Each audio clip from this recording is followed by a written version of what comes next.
ಇವತ್ತು ಮಾನ್ಯ ಶಾಸಕರು ನಮ್ಮ ಕರ್ನಾಟಕ ಜೀತದಾಳು ಮತ್ತೆ ಕೃಷಿ ಕಾರ್ಮಿಕರ ಒಕ್ಕೂಟ, ಜೀವಿಕ ಸಂಘಟನೆ, ತಾಲೂಕಿನ ಎಲ್ಲ ದಲಿತ ಪರ, ರೈತ ಪರ, ಪ್ರಗತಿಪರ ಸಂಘಟನೆಗಳ ಜೊತೆಗೂಡಿ ಏನಿವತ್ತು 2001ರಿಂದ 2024ರವರೆಗೆ ಬಿಡುಗಡೆ ಆಗಿರ್ತಕ್ಕಂಥ ಇಡೀ ರಾಜ್ಯದಲ್ಲಿ 7,000 ಆದ್ರೆ ನಮ್ಮ HD ಕೋಟೆ ತಾಲೂಕಿನಲ್ಲಿ ಸುಮಾರು 1,150ಕ್ಕಿಂತ ಹೆಚ್ಚು ಜನ ಚೀತಮುಕ್ತರಾಗಿದ್ದಾರೆ. ಅವರಲ್ಲಿ ಇದುವರೆಗೂ ಕೂಡ 258 ಮಂದಿಗೆ ಬಿಡುಗಡೆ ಆಗಿ ಸುಮಾರು 5ರಿಂದ 6 ವರ್ಷ ಕಳೆದ್ರು ಕೂಡ ಯಾವುದೇ ರೀತಿ 1 ರೂಪಾಯಿನೂ ಕೂಡ ಅವ್ರಿಗೆ ಸಿಕ್ಕಿಲ್ಲ. ಬಿಡುಗಡೆ ಆದ ನಂತರ ಅವರ ಇತ್ತ ಕಡೆ ಜೀತ್ಗೂ ಕರೀತಾ ಇಲ್ಲ, ಆ ಕಡೆ ಕೂಲಿನೂ ಸಿಗ್ತಾ ಇಲ್ಲ, ಮತ್ತೆ ಅವ್ರಿಗೆ ಪುನರ್ವಸತಿ ಸಿಗದೆ ಮತ್ತೆ ಅವರು ಜೀತ್ ಕೊಡ್ತಕ್ಕಂತ ಪರಿಸ್ಥಿತಿ ನಿರ್ಮಾಣ ಆಗಿದೆ. ಆ ನಿಟ್ಟಿನಲ್ಲಿ ಮಾನ್ಯ ಶಾಸಕರಿಗೆ ಆಲ್ರೆಡಿ ನಾವು 2-3 ಬಾರಿ ಅವ್ರ ಜೊತೆ ಚರ್ಚೆ ಮಾಡಿದಾಗಲೂ ಕೂಡ ಅವರು ಸಭೆ ಮಾಡೋಣ ಅಂತ ಹೇಳಿದ್ರು.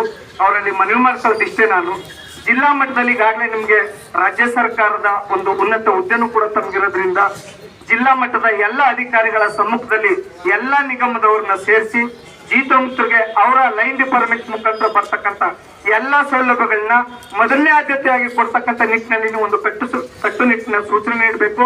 ಸರ್ಕಾರದ ಸೂಚನೆನೂ ಕೂಡ ಇದೆ. ಯಾವುದೇ ಸೌಲಭ್ಯ ಕೊಡಬೇಕಾದ್ರೂ ಕೂಡ ಜೀತಮುಕ್ತರಿಗೆ ಮೊದಲನೇ ಆದ್ಯತೆಯಾಗಿ ಕೊಡಬೇಕು ಅನ್ನೋದು ಕೂಡ ಸರ್ಕಾರದ ಸೂಚನೆನೂ ಕೂಡ ಇದೆ.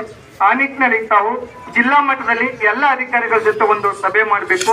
ಅದೇ ರೀತಿ ತಾಲೂಕು ಮಟ್ಟದಲ್ಲೂ ಕೂಡ ನಿಮ್ಮ ಅಧ್ಯಕ್ಷತೆಯಲ್ಲಿ ಒಂದು ಎಲ್ಲ ಇಲಾಖೆಗಳ ಮುಖ್ಯಸ್ಥರ ಜೊತೆ ಒಂದು ಸಭೆ ಮಾಡಿ ಮಾನ್ಯ ಮುಖ್ಯಮಂತ್ರಿಗಳು ನಿಮ್ ಜೊತೆ ಹೆಚ್ಚಿನ ರೀತಿ ವಿಶ್ವಾಸ ಮತ್ತೆ ನಿಮ್ ಜೊತೆ ನಿಕಟವಾಗಿರ್ತಕ್ಕಂಥದ್ರಿಂದ ದಯಮಾಡಿ ಜೀತಮುಕ್ತರಿಗೆ ನಿಮ್ಮ ಮುಖಾಂತರ ಇಡೀ ರಾಜ್ಯದಲ್ಲಿ ಇರ್ತಕ್ಕಂಥ ಎಲ್ಲ ಜೀತಮುಕ್ತರಿಗೆ ಅನುಕೂಲ ಆಗ್ತಕ್ಕಂಥ ನಿಟ್ಟಿನಲ್ಲಿ 500 ಕೋಟಿನ ಈ ಬಾರಿ ಬಜೆಟ್ ನಲ್ಲಿ ಮೀಸಲಿರ್ತಕ್ಕಂಥ ನಿಟ್ಟಿನಲ್ಲಿ ಮಾನ್ಯ ಮುಖ್ಯಮಂತ್ರಿಗಳಿಗೆ ತಾವು ಮನವೊಲಿಸಿ ಈ ಹಣವನ್ನ ಜೀತಮುಕ್ತರ ಪಾಲಿಕೆಗೆ ಒಂದು ಬೆಳಕಾಗ ನಿಟ್ಟಿನಲ್ಲಿ ತಾವು ಜೀತಮುಕ್ತರಿಗೆ ಬಜೆಟ್ ನಲ್ಲಿ ಹಣನ ಮೀಸಲಿಡಬೇಕು ಅಂತ ಹೇಳಿ ಒತ್ತಾಯ ಮಾಡಬೇಕು ಅಂತ ಹೇಳಿ ತಾವು ಮನವಿನ ಮಾನ್ಯ ಮುಖ್ಯಮಂತ್ರಿಗಳಿಗೆ ಹೇಳ್ಬೇಕಂತ ಹೇಳಿ ತಾವು ನಮ್ಮ ಪ್ರತಿಭಟನೆಗೆ ಬಂದಕ್ಕೆ ಮತ್ತೊಮ್ಮೆ ನಿಮ್ಗೆ ನಾವು ಧನ್ಯವಾದಗಳು ಸಲ್ಲಿಸ್ತಾ ಈ ಒಂದು ಕರ್ನಾಟಕ ಸರ್ಕಾರಕ್ಕೆ ನಿಮ್ಮ ಮುಖಾಂತರ ಮನವಿ ಕೊಡ್ತಾ ಇರೋದನ್ನ ನಮ್ಮ ಚಂದ್ರಶೇಖರ ಮೂರ್ತಿ ಅವರು ಓದಿ ನಮ್ಮ ಮುಖಂಡರ ಮುಖಾಂತರ ನಿಮ್ಗೆ ಸಲ್ಲಿಸ್ತಾ ಇದ್ದಾರೆ.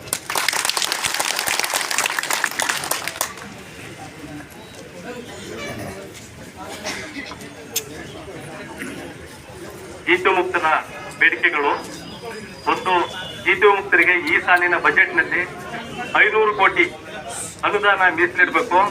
2, ಜೀತಮುಕ್ತರಿಗೆ 2006ರ ಕ್ರಿಯೆ ಯೋಜನೆಯ ಪ್ರಕಾರ ಸಮಗ್ರ ಪರಿಹಾರ ಮತ್ತು ಪುನರ್ವಸತಿ ಕಲ್ಪಿಸಬೇಕು. 3, ಜೀತಮುಕ್ತರಿಗೆ ಮಾರಕವಾಗಿರುವ